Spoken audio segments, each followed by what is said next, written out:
Hi, everyone. It's Emil. It's Emil Guillermo. Emil Amok to you. Hey, in my haste, I forgot my music. So you'll have to forgive me as I go through the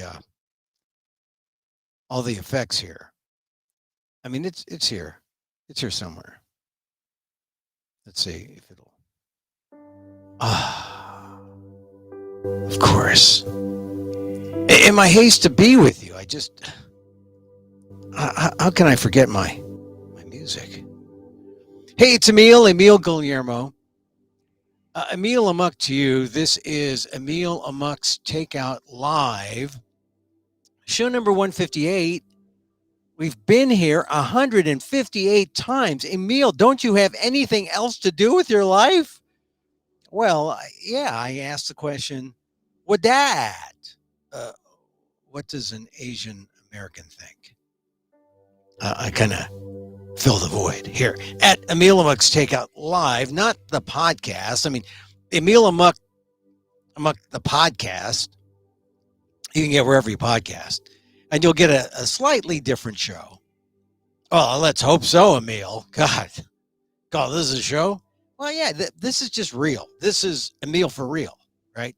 That's what it is. I mean, Emil for real, right here. But the podcast is, slightly more edited, and I talk to other people and I cram it in, and voila, Emil Amok's Takeout. We've been doing it for about 3-4 years, and doing some things now with Little Manila Rising. Check out what they're doing on the social justice front.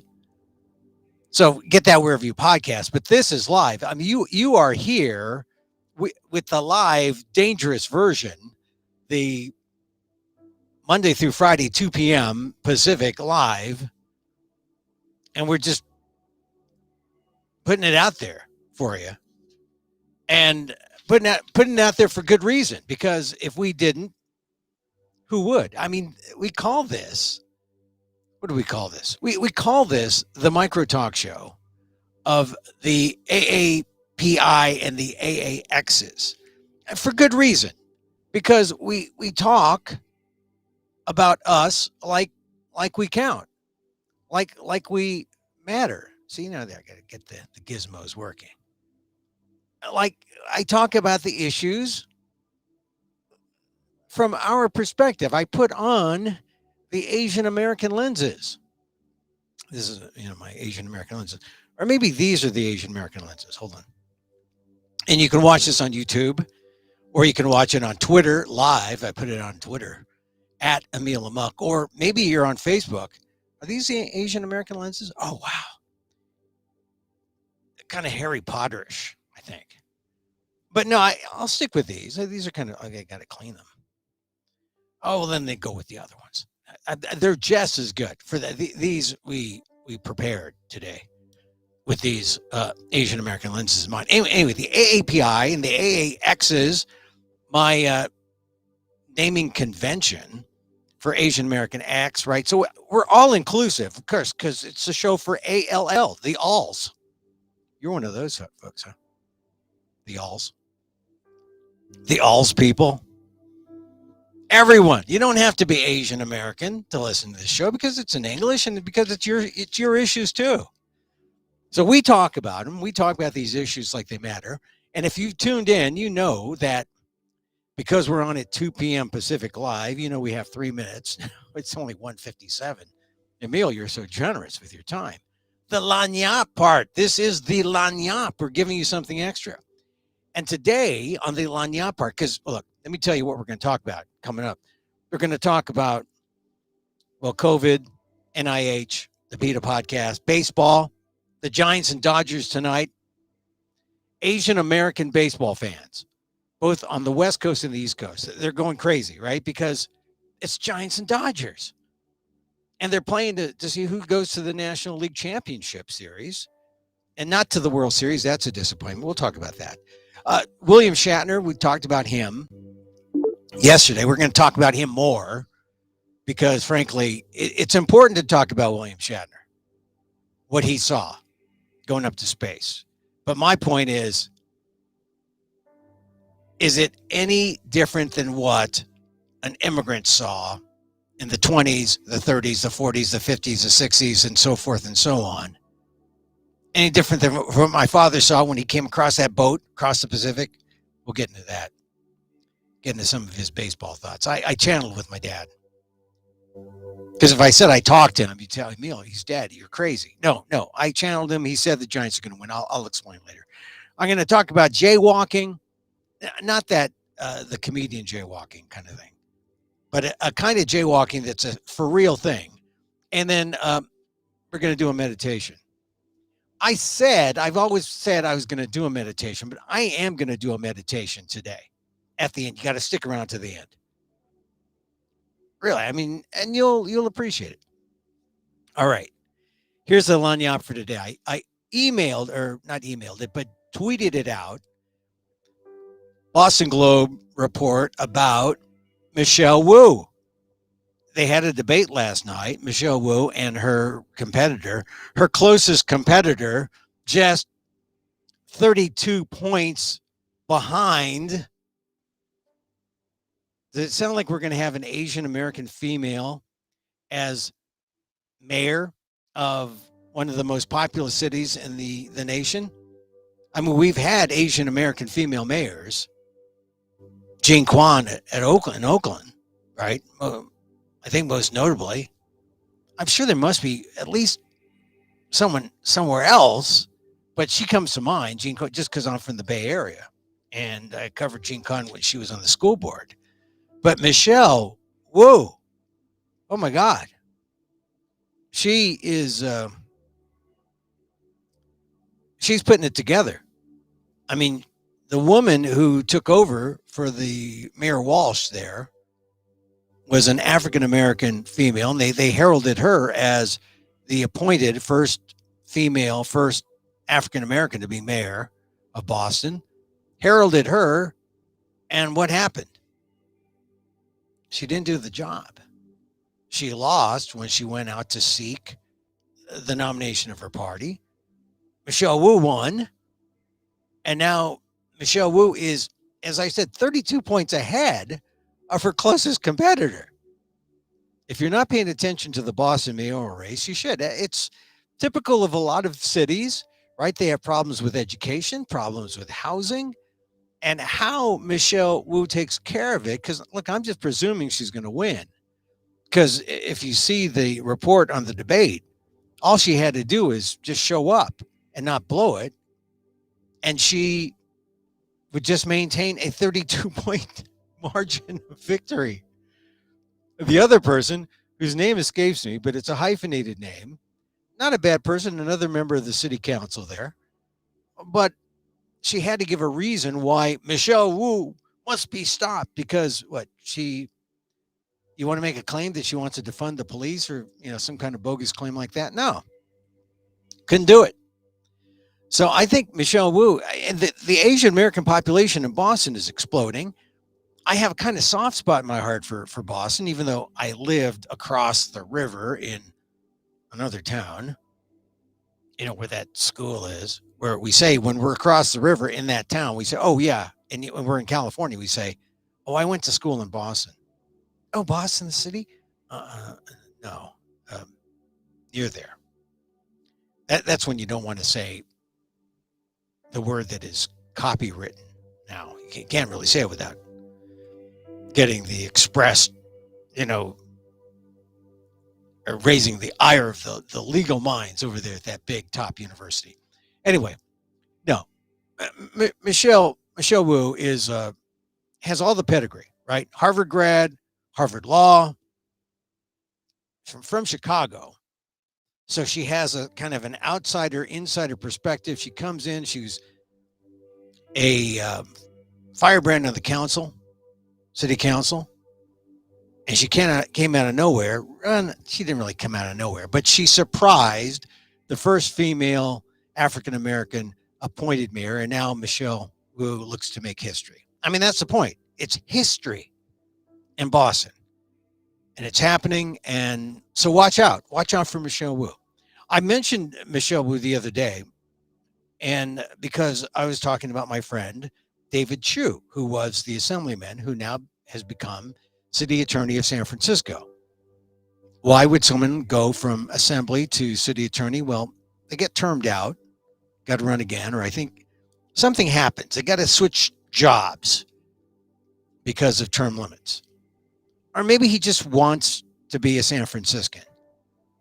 I think with David Chu is David's too tactical, I think. I haven't talked to him, but my impression is city attorney, being the first Asian American city attorney of San Francisco, puts him in a better position maybe to be the mayor of San Francisco, which is somewhat problematic because there is a woman there now, an African American woman, who is the mayor, but maybe there's other things for her. I mean, this is politics, right? People are always looking for other jobs. And if I recall correctly, when David Chu was running for mayor, there was a deal struck between David Chu and Ed Lee, the man who did become mayor of San Francisco, who has now passed away. But I would suggest that were it not for that private deal that those two made, David Chu would be mayor of San Francisco. I think it's the job he really wanted. Being in the assembly is fine, but unless you see it as a route to something else, I don't know. Speculation. My speculation. That's what I could. That is my prerogative as a talk show host of this micro talk show of the AAPI and the AAXs. I get to talk stuff, but this is a somewhat informed analysis. Good luck to David Chu, but also good luck to Michelle Wu in Boston. I mentioned Michelle Wu and David Chu together because they both have similar kinds of pedigrees. Although David is from Hingham, Mass. He did go to Harvard. He did go to Harvard Law. He made his name in San Francisco, where apparently he also left his heart because he went to the assembly and is now back in the city as city attorney. I think he wants to be mayor of San Francisco. We know that Michelle Wu is going to be mayor of Boston. Asian American political progress there. All right, as long as we're talking about assembly and, who does what in the assembly, Phil Ting, former San Francisco supervisor, then went to the assembly. What do you do with the assembly? You write bills, you create laws. Phil Ting was really big on what was called the Freedom to Walk Act. It's what I call the AA, Asian American Jaywalker Act. I mean that with much affection.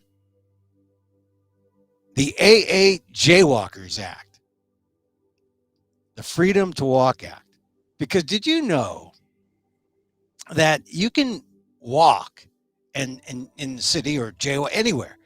They did this in LA. Black people make up 9% of the population in LA, but they were 31% of the people stopped by the Los Angeles Police Department for jaywalking from 2018 to 2020. How does that happen? A little bit of the numbers don't add up, right? 9% of the population, 31% of the people arrested for jaywalking. That's a kind of inequity. Black people, people of color, always, when it comes to Latinx, that's the old trope. People are stopped because they've got a busted taillight, a reason to stop people and ask for their papers to see if they have warrants.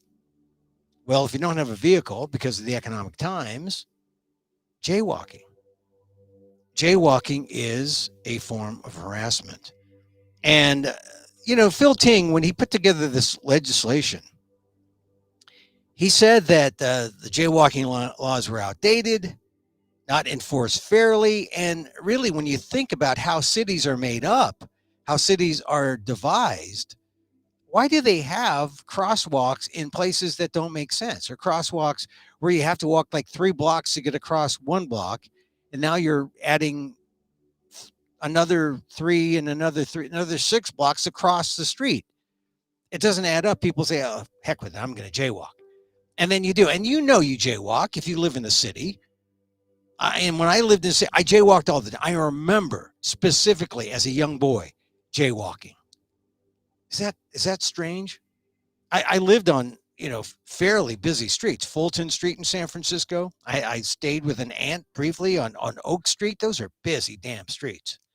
And you're waiting. You don't want to walk up the hill and take the light and walk down. You just want to okay, no one's there. And you dart across. And you just cross your fingers and hope you don't get hit. That was a form of exercise when you're growing up poor in San Francisco. I'm just saying, jaywalking, instead of enforcing these outdated laws, why don't they design better urban areas where people can cross safely and can just cross at crosswalks and be protected from traffic? I mean, these are all ancillary things, but what the Freedom to Walk Act, it would get rid of the penalties for jaywalking. And it was logical enough and reasonable enough to pass, the legislature. Because just imagine the penalties for jaywalking. Some people had $1,000 in jaywalking fines. Some of them were jaywalking to catch a bus. So we're not talking about a real criminal thing. We're talking about something that is an imposition on regular people. So Phil Ting had this law, or this bill, that passed the California legislature. And darn it, it was on Gavin Newsom's desk. And did the governor sign it? We were waiting all last week. The word came down, no, he did not sign it. He did not sign the jaywalking act. I mentioned this law because it should have been signed. And number two, the biggest proponents of this, even though the stats were citing, the number of times black people were caught jaywalking, the biggest proponents were the LA group, which is run by an Asian American, and Phil Ting, Assemblyman Phil Ting from San Francisco. Well, they're going to do it again, but look up, Google the Freedom to Walk Act. It should have been passed this time, but it looks like it's just going to have to go through the cycle. Everyone knows legislation, knows you don't give up. You just keep going. Think about the Filipino American veterans of World War II who were fighting, for years, decades. People were dying. And then finally, 2009, Obama got it into a budget package and got a compromise for the Filipino American vets of World War II. I try to sneak in the Filipino American history. I mean, this is Filipino American History Month, for goodness sakes. I'm going to sneak it in. Going to sneak in that Filipino American history. This is the part of October where we dovetail, not for very much longer. Hispanic Heritage Month ends on the 15th, and then it's all Filipino American History Month on our own. Anyway, so there's our lanyap, a little lanyap. And of course, lanyap always spills over, right? You go to your favorite restaurant, and the cook says, oh, I like these guys or gals or whatever. The waiter sends over like a little basket of something. Oh, this is from the chef. He likes you guys. Here, lanyap, which is not Tagalog. I only make it sound Tagalog. It actually is French for little something extra. A New Orleans kind of thing. But, there were Filipinos, the Bad Saint folks, the Saint Malo folks. They were from another bit of Filipino American history. Oh, my God, Emil. So you're dropping that Filipino American history all over the place. Lanyap. So this is one of the things I want to add for our lanyap here on our show. It's Filipino American History Month. People say, Emil, forget about the history. Well, don't forget about the history. Give me the history, but give me the three largest Asian origin groups by state. Tell me where the Filipinos are today. And I'm going to do that. Here are the largest, because you're saying, Emil, bring me up to date. History's fun, but bring me up to date. Okay. Here are the largest Filipino states. Alaska, 51% of the state's Asian population. In Alaska, Filipino. That's right. That's right. And they're all addicted to whale blubber. But I'm trying to make them go vegan. I'm going to try to make them go vegan up there. Another state. Here's another state. Idaho. 23% of the state's population in Idaho are the Asian American population. In Idaho, Filipino. The number one Asian group in Idaho. You're wondering why those brown potatoes look brown? Could be the Filipino influence. I just saw something interesting about Idaho on CNN. The doctor there said, look, we've blown it. We've lost the war. We're only 46% vaccinated in Idaho versus 60 something around the nation. Much more so in California. It just shows you how different the COVID experience is based on, where you are. But in Idaho, only like 40, like in the 40s, 42% vaccinated. I hope that of the Asian American population in Idaho, 23%, the largest Asian American group in Idaho, Filipino, I hope they're all vaccinated. But as I said, now you know why. Think Idaho, think of brown potatoes, and think of them as saying, "Oh, salamat, salamat." Okay, that's my dad channeling me again. Here's another state. Number one Asian American group in this state, Filipino, Montana.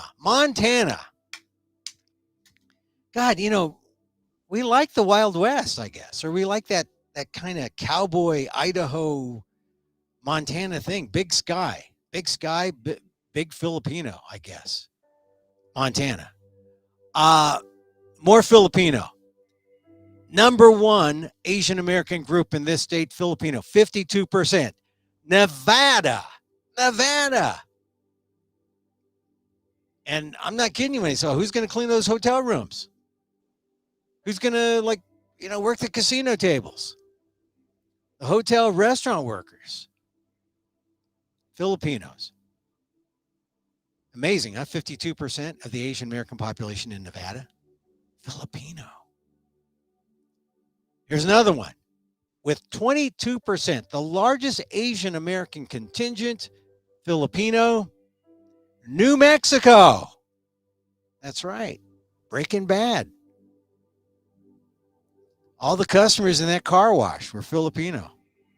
Or the Asian ones. The Asian ones, maybe. A couple more. 19%, the largest Asian American group in this state. It is South Dakota. Come on, South Dakota. Wall drugs. Probably a good place to, meet your Filipino friends. South Dakota. I only know wall drugs from seeing it in, when you're on the road, you see their bumper stickers. But it's also a matter of Nomadland, the movie, right there at wall drugs. South Dakota. Now, if South Dakota, could it be? Yes. With 20%, the largest Asian American group, Filipino. North Dakota. Give North Dakota a hand. My God. North and South Dakota. We are the twin towers of Asian America in the Dakotas. Filipinos. Kind of amazing when you think of it, huh? One more. Are you ready for one more? One more. With 21%. The largest Asian American group in this state. Filipino. West Virginia. Come on, Filipinos. Go out there and get Joe Manchin to get up to speed. West Virginia. That's right. West Virginia Filipinos. I knew that as I drove from Maryland to my in-laws in Ohio, and we go through West Virginia, and you go through Wheeling, I just had that funny, I can feel the adobo in the air. I just had that funny feeling. I just, anyway, those are the top Filipino places. If you're saying, oh, Emil, yeah, thanks. Oh, I don't believe you. No, no, this is the Pew Research Center. This is the, their analysis. And, there's a number of states where Filipinos are number two. And we'll get to that on a subsequent date. But the number two and the number three, where Filipinos come up, because people say, I didn't know there were that many of you guys here. Yeah, there is. There are. There are. And I'll get to the number two and number three at some point in the future. I mentioned the COVID numbers in Idaho, where Filipinos are the most numerous. Let me mention also that the latest PETA podcast, which I also host, I got to mention it because PETA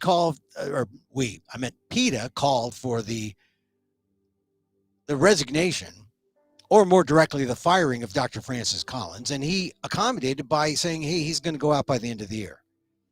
Maybe he saw the light. Maybe he saw that things were going down. But Francis Collins, it's a good thing. If you want to know why it's a good thing he went, well, consider this.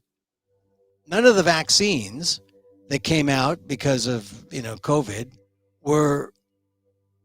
came out of research or came out of anything to do with funding from NIH, the National Institutes of Health. And the National Institutes of Health, that is the prime responsibility of the NIH to fund these things that will give us the cures that we need, give America the kinds of things that it needs to be healthy and safe. But NIH has been falling down on the job because for the last at least 10 years, Francis Collins has been at the helm since like 2009. He was appointed by Obama. But the point is, they knew back then that animal experimentation was not effective. And they were all ready to like flip the switch and say, no more animal testing if we really want to be effective, because 90% of all the things that, you run animal tests through, they just don't result in any kind of human cures or any kind of benefit for mankind, because species are different. Well, for 10 years, we've been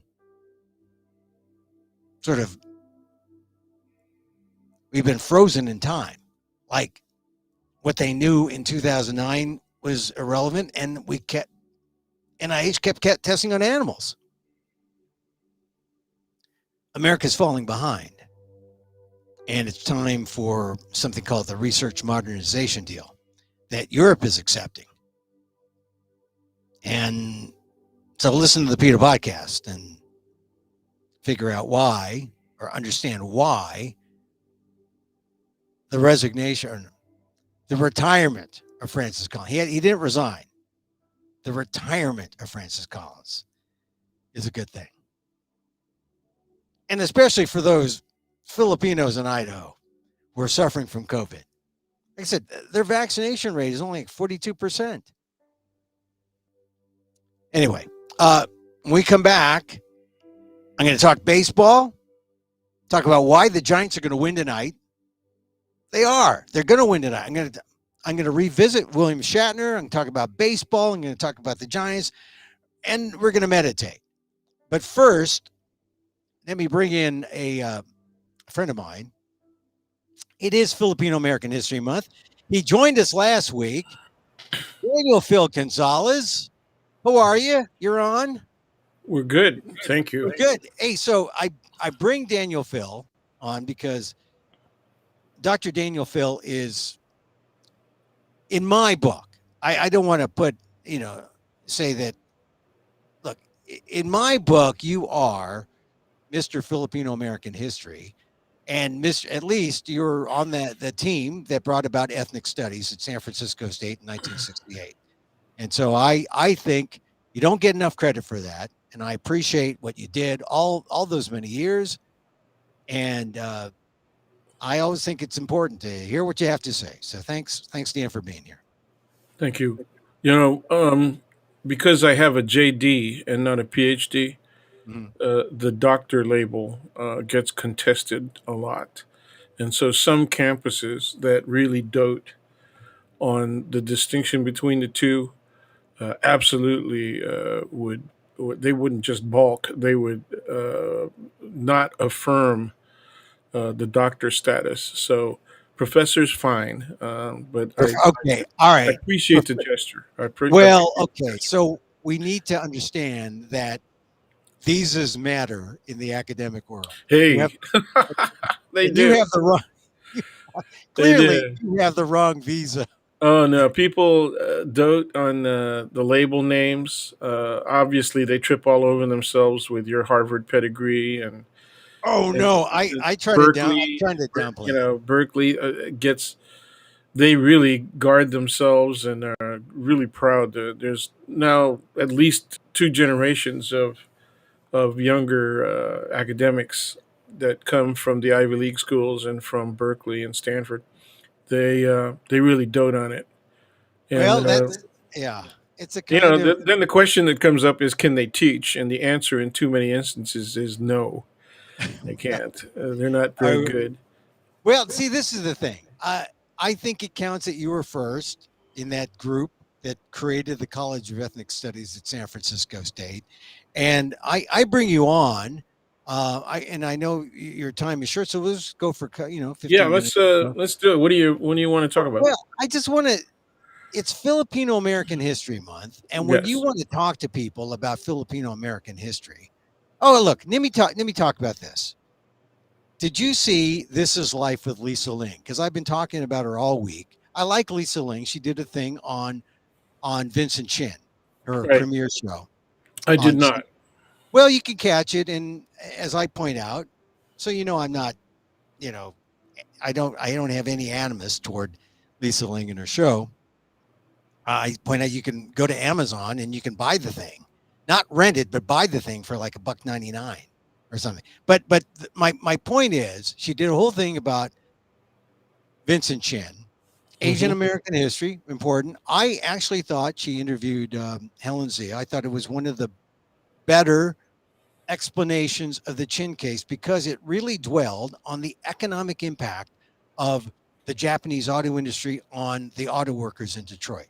Yes, And that's something that most people just kind of like brush through in a paragraph and say, yeah, there was this, but yeah, then this white guy beat the heck out of Vincent Chin and killed him. And if you understand the the economic situation, it really begins to put Vincent Chin in a whole new light. So I enjoyed it for that. So people should see it for that. My my problem with what Lisa Ling did is as she tries to connect it all with the Stop AAPI hate thing and the instances of Asian hmm hate now, she goes over the history and said, here's the history. And this is where you come in because they always start with the Chinese Exclusion Act of 1882 right.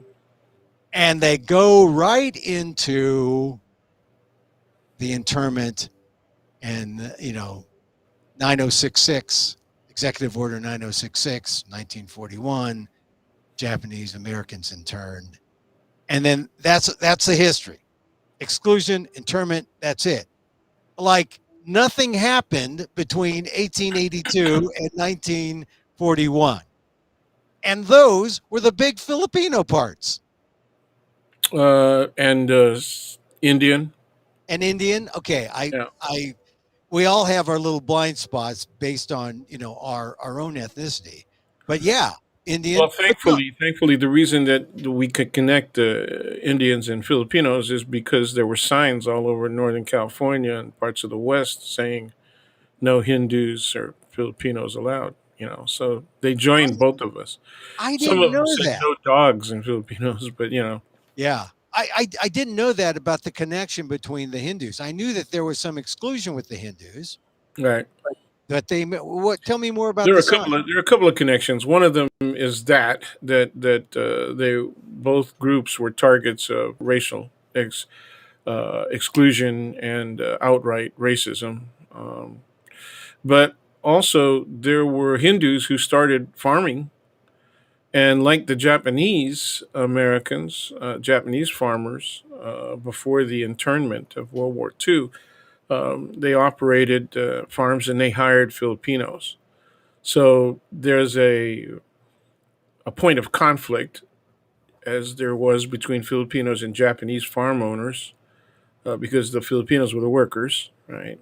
And the same thing was true of that relationship with Hindu farm owners or Indian farm owners. Hindu is kind of a misnomer, but Right. But yeah. but then yeah. So that it was kind of like there was a race thing that brought us together, but the class thing Yes, where there were owners and there were that's laborers, right. the Filipinos were the laborers. That's right. That that was an intra-ethnic, um, Intraracial, intra-racial right? And in hotspot. intraracial and interethnic. Yeah, that's right. Yeah, yeah. So, well, all right. So the Filipinos. So, like I said, Lisa, I just point out in my latest ALDEF column that, hey, it's okay to go straight from Chinese exclusion to internment, but you leave out a lot of racial animosity toward Filipino Americans. No, it's an excellent point, and it's repeated over and over and over again. And quite frankly, ethnic studies very often reflects that omission Yeah, all over the country.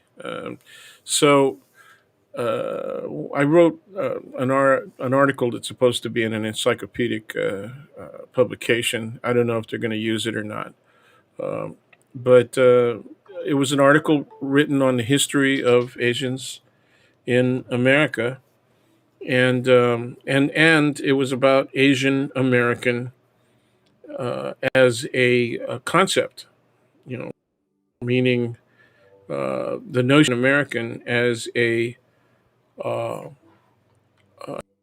an aggregate term that's supposed to include all of the Asians, all of the Asian populations in the United States, and that's very complex, right? Because those 30 years, you've got more than 20 different Asian ethnic groups that have immigrated to the United States, and yeah, so it's or more. huge. Yeah, I mean, Yeah, you all the Southeast Asian communities, and you count the South Asian communities, and you right. count It the depends on how you. That's exactly right. So if yeah, you you are count, very specific about ethnic differences, especially differences in origin in Asia, you get way more than 20, right? But my point yeah, is, it's an East Asian factor. So ever since the beginning of ethnic studies and Asian American studies specifically, there has always been a bias towards two groups, particularly, and that was Chinese and Japanese. Eventually, they added Korean, but they're also East Asian, right? And and they're so also less numerous than Indian and Filipino. that's right. And so we're in the news all the time in the period that you're citing, right? Yeah, One because of the colonial war that the United States was waging in the Philippines, and then and that's how National Geographic and magazines like that, right, yeah, started to become popular fare in American households, and one of the featured groups was Filipinos, and they yeah, loved showing the least advanced, right, cultural groups in the Philippines as being indicators of the savagery, right, and primitiveness of Filipinos. So there's that. Then there's also the First and Second World Wars, especially the Second World War, and then the attempt to defend, right, the MacArthur plan. He was looking ahead and looking at the militarization of Japan and their expansion in Asia. It was easy to predict. You know, any person interested in international relations and global affairs would could see the need, right, for developing a military strategy for the United States in the Pacific. Yeah. MacArthur wanted to do that, and in the midst of his rather feeble attempt, right, to strengthen the military defense capability of the Philippines, we got attacked, and that was the beginning. On the same day, right, the same day as the attack on Pearl Harbor. But do the history books mention the Philippines? Yeah, Oh, within 12 hours. yeah. Within 12 hours, right? The attack Yeah. on the there's only a 12-hour separation between the two attacks, Yeah. and we Well, don't get yeah, mentioned. yeah. I mean, they went after the Philippines after Pearl Harbor. Right, Yeah, and that's something that people don't understand when they see some of the reaction of Filipinos in America, which was very anti-Japanese right, in California specifically. But right, to go back to that period, 1882, the end of Chinese exclusion, to the internment, 1941. When you jump over that void, it's almost like Americans don't want to get into the complexity right, and don't want to get into the fact that it makes Americans look even worse than they are by naming the exclusion and the internment. It just is. It almost seems like piling on, but it does seem like an exclusion of Filipinos because, as you point out, it's the Spanish American War, the Philippine American War, and the racism toward Filipinos, the first to come over as colonized Americans to California, and the de facto exclusion of them by way of the Tidings McDuffie Act in 1934. So there's all sorts of things that happen that, if you do the shorthand, exclusion, internment, that's it. We should feel bad. Oh, you should feel worse if you knew the Filipino parts. sure. Well, none of the other Asian groups were subjected to, for example, the Repatriation Act, and so that puts Filipinos on the map right in the middle of the period that you're talking about. It's a 1930s repatriation, right? And so that's kind of an exclusive status that we have, and I Yeah. don't know. I don't know that even Filipinos. You say Americans don't want to see it and hear it, and I think a lot of Filipinos don't want to hear it. Well, there's a kind of shame thing that goes on Yes, it is. when you're asked to repatriate. You come here seeking your fortune, even though you're colonized, but then now suddenly you're going back to the Philippines. That's a point of shame, which is why it was all voluntary. That's the Right. other thing that makes it kind of weird. It's voluntary, or it's self deportation essentially, Right. Yeah. Exactly. and it just Well, it would be unconstitutional if they forced this out. That right. was the problem. So they had to make it voluntary. But But then they people aren't having a problem being unconstitutional these days. these So, no, not these days. In fact, yeah. self deportation was sort of the thing they offered it. Just the last 5 years to people to go back home. Yep. But, if people realize that, oh, they did this with the Filipinos who were here. It's a part of our history and an important part. I just, for me, especially during Filipino American History Month, if Lisa Ling's "This Is Life with Lisa Ling" on Vincent Chin had a run at any other time, I don't think I would have been as sensitive. But coming right in the month of October Right. and on my birthday yet, Oh, I just thought, look, uh, I loved what she did with Vincent Chin, but I'll take her to task on the Filipino history parts. And so, all right, so there's a lot happening. It's worth mentioning. What other now the other thing that I'll have you back on next week to talk about October 18th, because when October 15th happens, Filipino American history no longer shares with Hispanic Heritage Month, and now it's all hours between October 15th and the 31st, yeah. Yeah. and when But Halloween, where we're wearing. Some Filipinos can celebrate under both, right? That marginal 2 week period. Yeah. Yeah. Well, Yeah. yeah, that's one of I'm the sure things. you get a lot of Latinx mail, right? I get all kinds of Latinx mail, but yeah. Yeah, oh yeah, when you have a Spanish last name, it's people will just assume, well, you must be, and then no, actually, when I use the Amok, uh, people think I'm my last name is Mock, MOK, and they think Well, they think you're Chinese. Yeah. yeah, they think my name is Emila, Emila, and then MOK. So they gender you, they Yeah, misgender you, or yeah, yeah, they they misgender feminize me. you. They feminize. Well, and that was the thing with Filipinos, right? To be feminized and infantilized and ostracized. We get all Yeah, we get sized down a lot. yeah, it's true.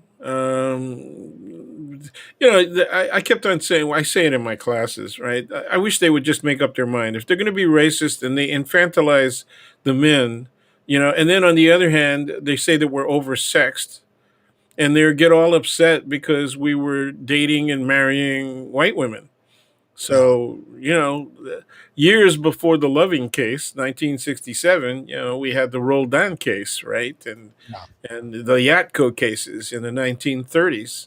And there were split opinions among the judges in California.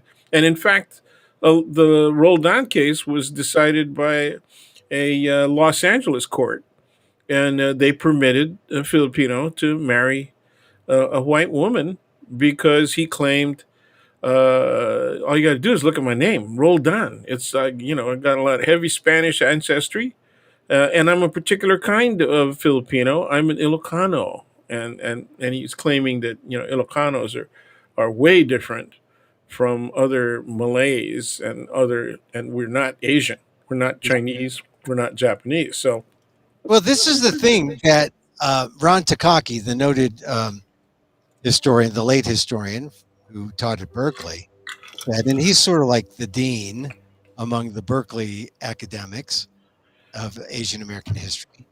He would point out that in the Anti-Miscegenation Acts, the Filipinos were far more gregarious than the other Asians, and yes, they were feared because there weren't as many race mixings between the Chinese and the Japanese. It was really the Filipinos that they feared.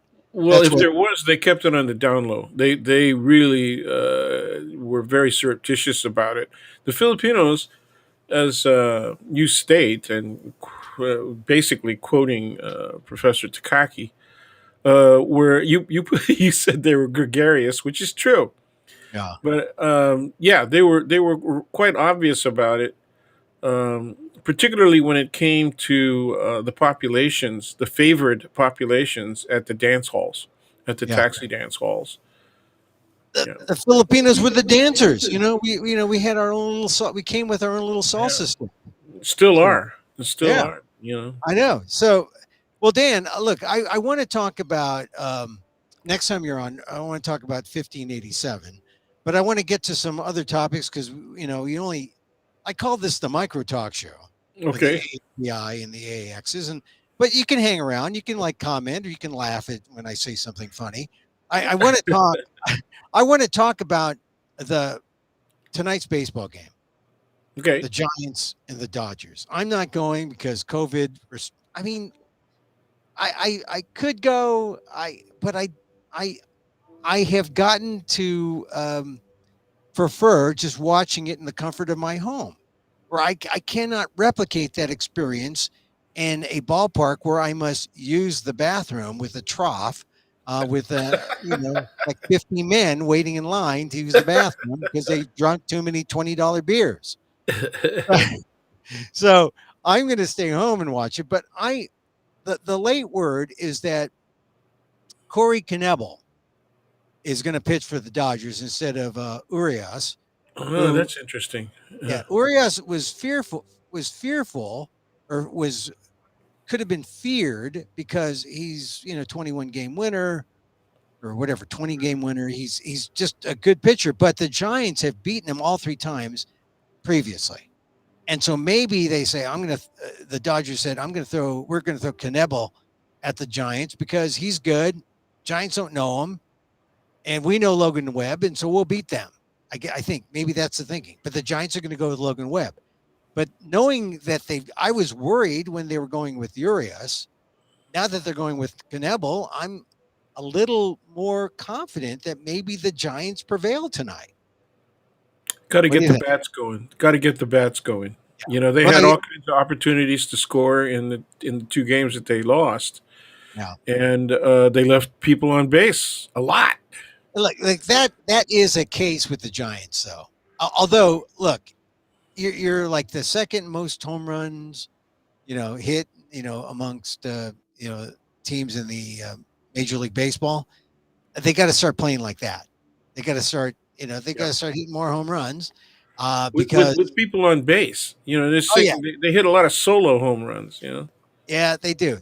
But look, I'll just take a home run because one home run equals, like, for the Giants, two or three hits. hmm And right now they're playing like the 2012 and 2014 Giants, where um, they're getting ground ball RBIs. They're getting double play right, RBI right. or fielder's choice RBI. So I'd like to, one thing though, with Logan Webb there, I'm no longer fearful that the Giants don't have the pitching. I think they have the pitching now. They can hmm go after the Dodgers, and they both have won 109 games. So let this be uh, the battle for the 110th that goes into the National League Championship Series, and let that be the Giants. So I I feel confident. I was channeling my father. My father, was your father this way too? When the Giants came, he always had a transistor radio.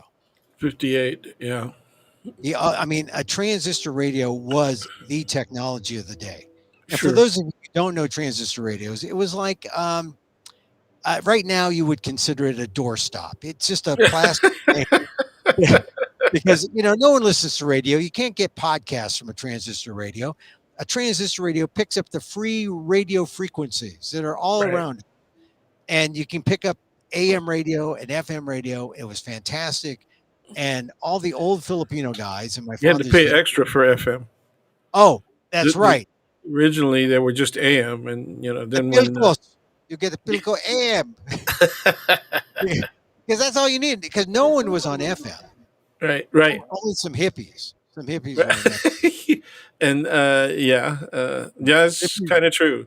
hippies and Some religious people. music stations because FM could go stereo. So Yeah, when stereo became the technology, the desirable technology, then FM radio became hip, especially for music. You know. yeah. And that's where the rise of the old KSAN came about, and all the old underground stations. But here's the thing: when I think of baseball, I think of my dad. I think of him in with his transistor radio. And I think of baseball as the immigrants' game because of him, because that was America for him. Yep. That was how he felt a part of this country. And that was so real to me that, I mean, baseball is everything. I mean, I was with him on the last day of his life at a Giants game. I write this essay, I put it out every Father's Day, where we go to the ballpark, the Giants win, top of the ninth or the bottom of the ninth, they win. And then we go back home, and he has a heart attack and he dies. Baseball has always meant, Giants baseball has always meant something. And it really, and now baseball really is one of the most diverse sports around. It's got Latinos, it's got Asians, it's got whites, it's got some half Filipinos. Travis d'Arnaud is half Filipino. Do you know that? The catcher for the Braves. Tim Lincecum for the Giants. He Right. was half Filipino. But no, and I just think, There was a person who played for the Padres for the Pods, and uh, I'm forgetting his last name, but he's also half Filipino. I grew up with his. I spent my childhood with his mother, so that's how I know. But well, see, you spent enough time with her to forget her son's name, or maybe it was your son. her married name. I Oh, remember. I remember. the Her pod maiden. What is it? What is the maiden, term? Yeah, the maiden. I maiden, know, but that's so. It right? sounds so misogynistic. You know what I mean? The You know, maiden in so name. many Well, ways. Yeah, maiden anyway, maiden name.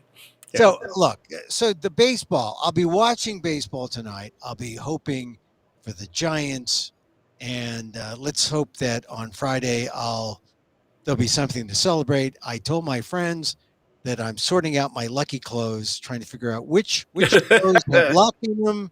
I wash the ones that have bad luck. I wear Oh, the see, ones that's the magic word, to wash. that See, a lot of people don't wash them. you got to wash the magic clothes. I mean, if they're Yeah, going to be yeah. magic, they got to wash. Well, that's see that they're of the opposite view. You don't want to wash away the luck, Yeah, right? you don't want to wash. So Well, you got to get new luck. Get the new luck in. All right, now look. Did right. you see William Shatner fly up into space? Yes, yes. I saw the way he was quite fearful floating around too much, but Yeah. he didn't No, enjoy that part. he wanted to look. He said he wanted to look at Yeah, the that's right. He really outside while was everyone. But now look, absolutely engrossed. on yesterday's show, I played the clip of him saying what he said, which was rather poetic. Today, I have a clearer version. I just want to play a little bit of this. Here's William Shatner. And it's so thin, and you're Oh, through it in an inch. so thin. He's talking about the blue layer of the Yep, Earth's atmosphere, our atmosphere. air, our blue sky, and he's talking about how thin it is. It's what a how thick is it? I mean, the atmosphere. Is it a mile? 2 No, miles? I mean, it depends on how you measure because it thins out, but maybe 50 miles. Not even. But you're going Yeah. 2,000 miles an hour, so you're through 50 miles. Whatever the mathematics are. fast. Yeah, really It's fast. like a beat and a beat, and suddenly you're through the blue, And then it's and you're into black, and you're into, it's mysterious and galaxies and things, but what you see is black, and what you see down there is light, and that's the difference. And not to have this, you have done something. I mean, whatever those other guys are doing, what isn't, I don't know about that. What you have given me is the most profound experience I can imagine. I'm so filled with emotion about what just happened. It's extraordinary. Extraordinary. They hug I you. hope I never recover from this. I hope that I can maintain what I feel now. I don't want to lose it. It's so much larger than me and life. And it hasn't got anything to do with the little green planet, the blue orb, it has nothing to do with that. It has to do with the enormity and the quickness and the suddenness of life and death oh my.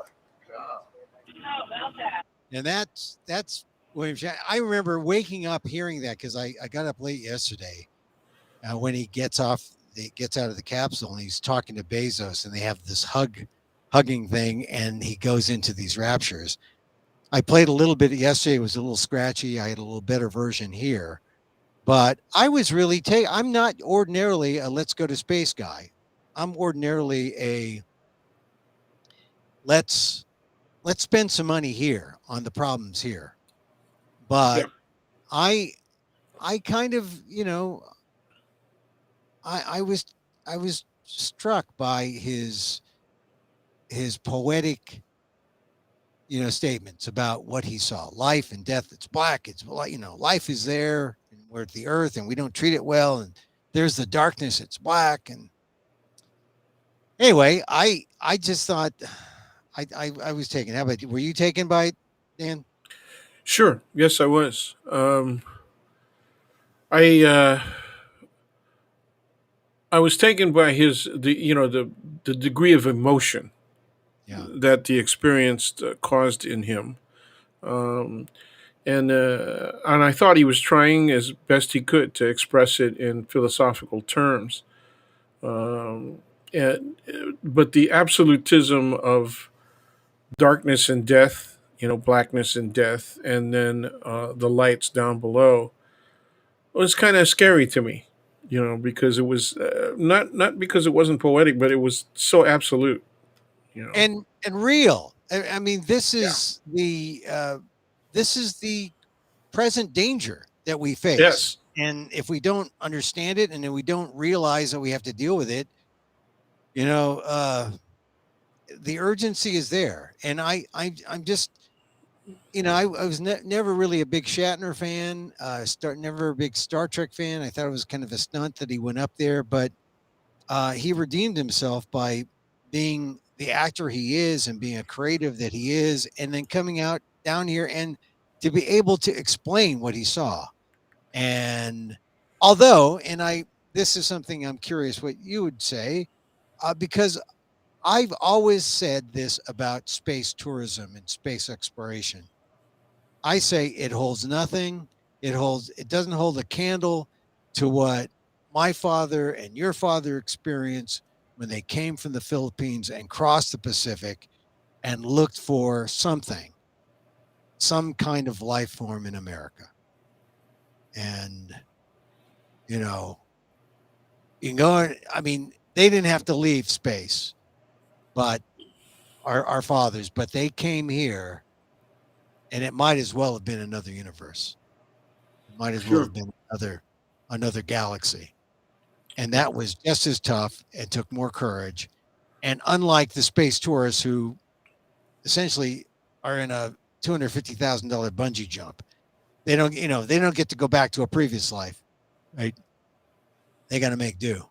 I mean, the immigrants, it just reminded me of the immigrant experience and how valuable that is, and how it's still, it's like space exploration here on Earth. So Yeah, it's a different way of measuring risk. You know. it is risk. Definitely, Yeah. it's all about And, risk. yeah, and the difference is that these flights aren't they're not real astronauts because they're not in outer space, right? They're Right. sort of in that marginal area between our atmosphere and space. And the level of risk and the reason for the risk is nowhere like what people are going through to get across the southern border, for example. Oh yeah. I mean, And if you're Haitian, if you're, you know, if you're well, right coming, now, if you're anybody trying to come across that southern border, you're at serious risk. And no. you know, last week, the 1,000 kids that still Oh haven't yeah, been reunited. You know, there may be more. So they admit, and yeah, it's we're at a we're at a really multiplying set of crossroads. You know, one of the things that people are really obsessed with these days in academia is intersectionality, right? right, right. Right now, the multiplicity of That's intersections. yeah. Well, that's why you have to jaywalk. Got to get out of the intersection. Got to think out of the box. That's Okay, why. That's why Phil Ting's jaywalking thing wasn't a bad deal, but right. it got voted down. But yeah, look, I appreciate you saying that and making the link between what Bezos did and the risk that exists today, just as it existed when our fathers came across. But Dan, we've come to that point where I must say thank you and bid you farewell till next time. I'll be in Okay, touch. Thank you very much. Have a continued happy Filipino American History Month, and go Giants. go Giants. Okay. All Okay, right. we'll see There he you is. later, man. Have a good Professor one. Daniel Phil Gonzalez, my friend, San Francisco State University. He was there at the beginning, 1968, College of Ethnic Studies, Filipino American History, Asian American History. I always like to talk to Dan because he knows it. He's my friend. He knows it.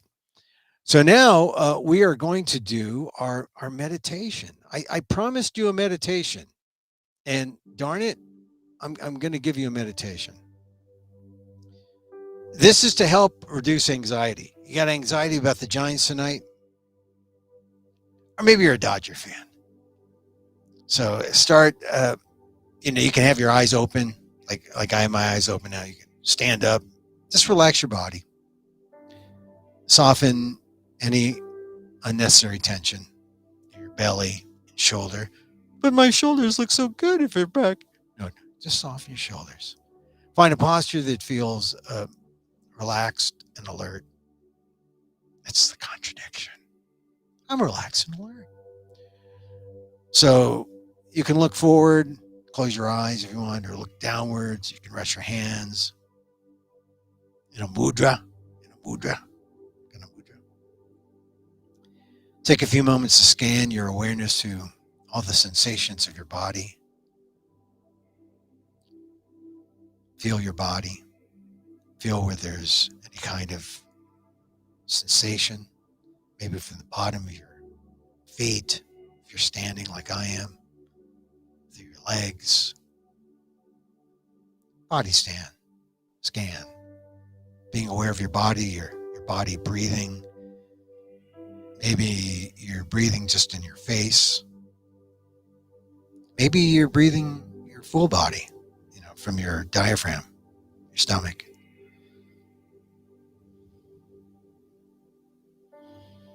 With your chest rising, being filled up with air, holding it at the top and then letting it go. Or maybe your breath is just right here in your face. Breathe in, 4 count. Hold it for 2. Breathe out.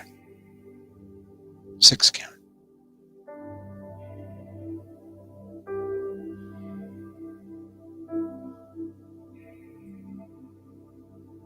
After those breaths, imagine yourself standing outside of your house with 2 heavy suitcases. And one is a suitcase that's full of worries about the future. And the other is a suitcase full of regrets about the past. I know you're asking, well, which one has the clean underwear, Emil? Forget the underwear. It's just one is full of worries about the future, and the other is full of worries about the past. The clean underwear part, that's a current worry. So now take a moment. You're standing there in the street holding these. You're in the street. Hopefully it's not a busy one. You're holding these heavy suitcases.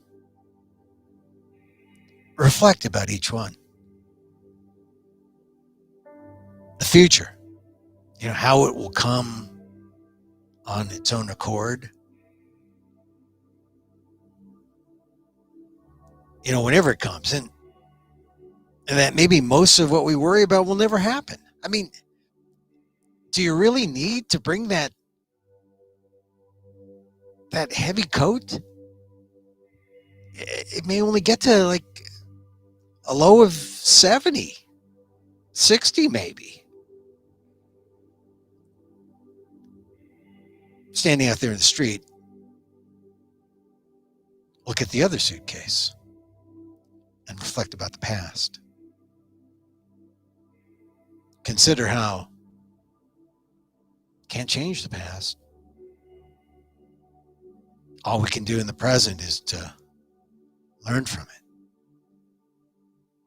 it. Put in corrections that make sense. Correct the errors, the mistakes. Become better, become more skillful, become a better person, move on, right? Or is there something hanging on there in that suitcase of the past?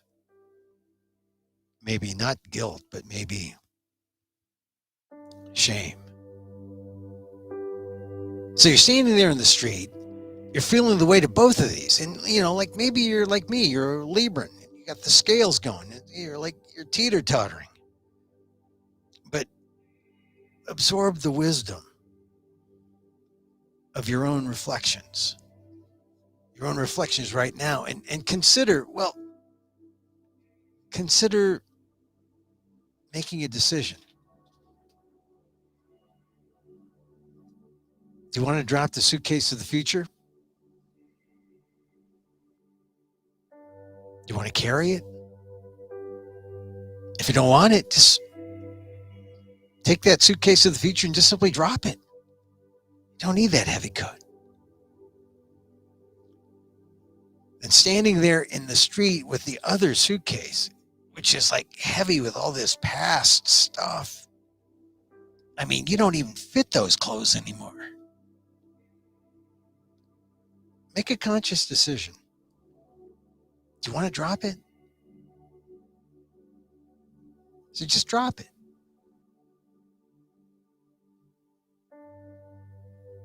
And now you're standing there. Just you. No suitcases.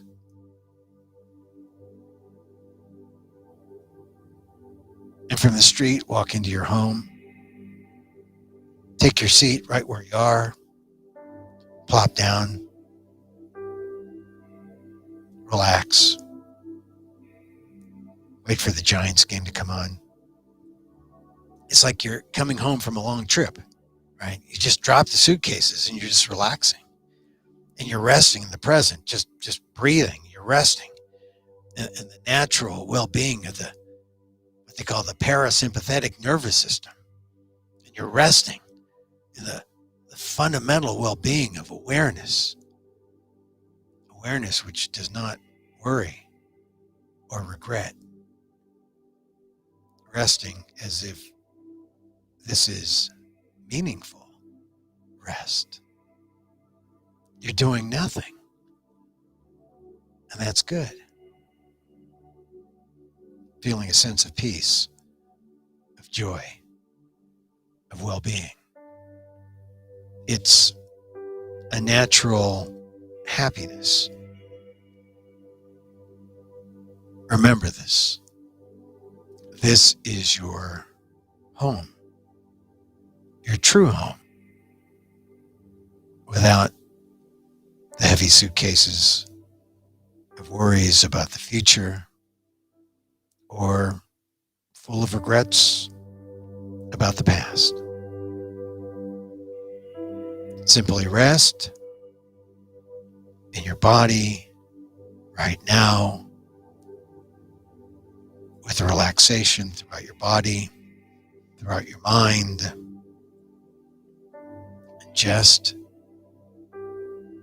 be present.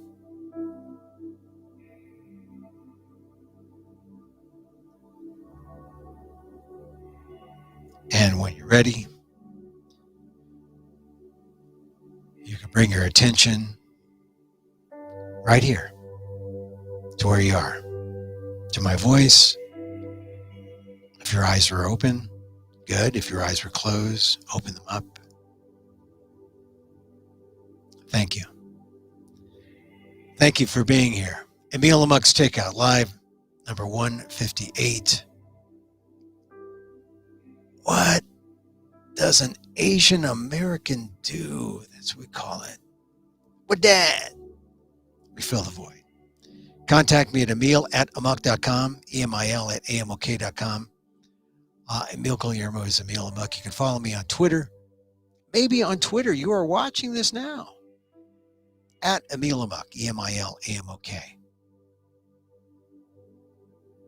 You can also follow me on Facebook, emilguillermo.media, amok.com. I like to say, hey, be here. Bang the gong now. See the replays on amok.com and read my columns. Read my columns at,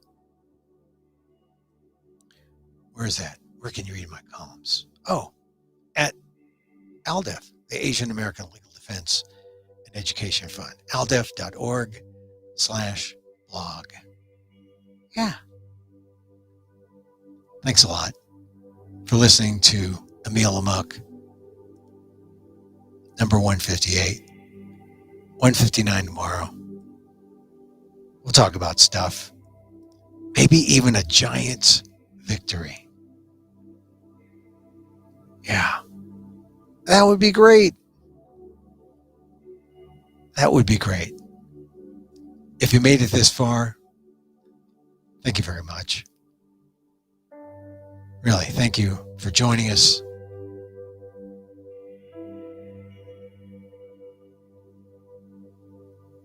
Let me end by saying this one little meditation. May you be safe. May you be happy. May you be healthy. And may you live with ease. Emil Guillermo here. Till next time. Mahal Kita.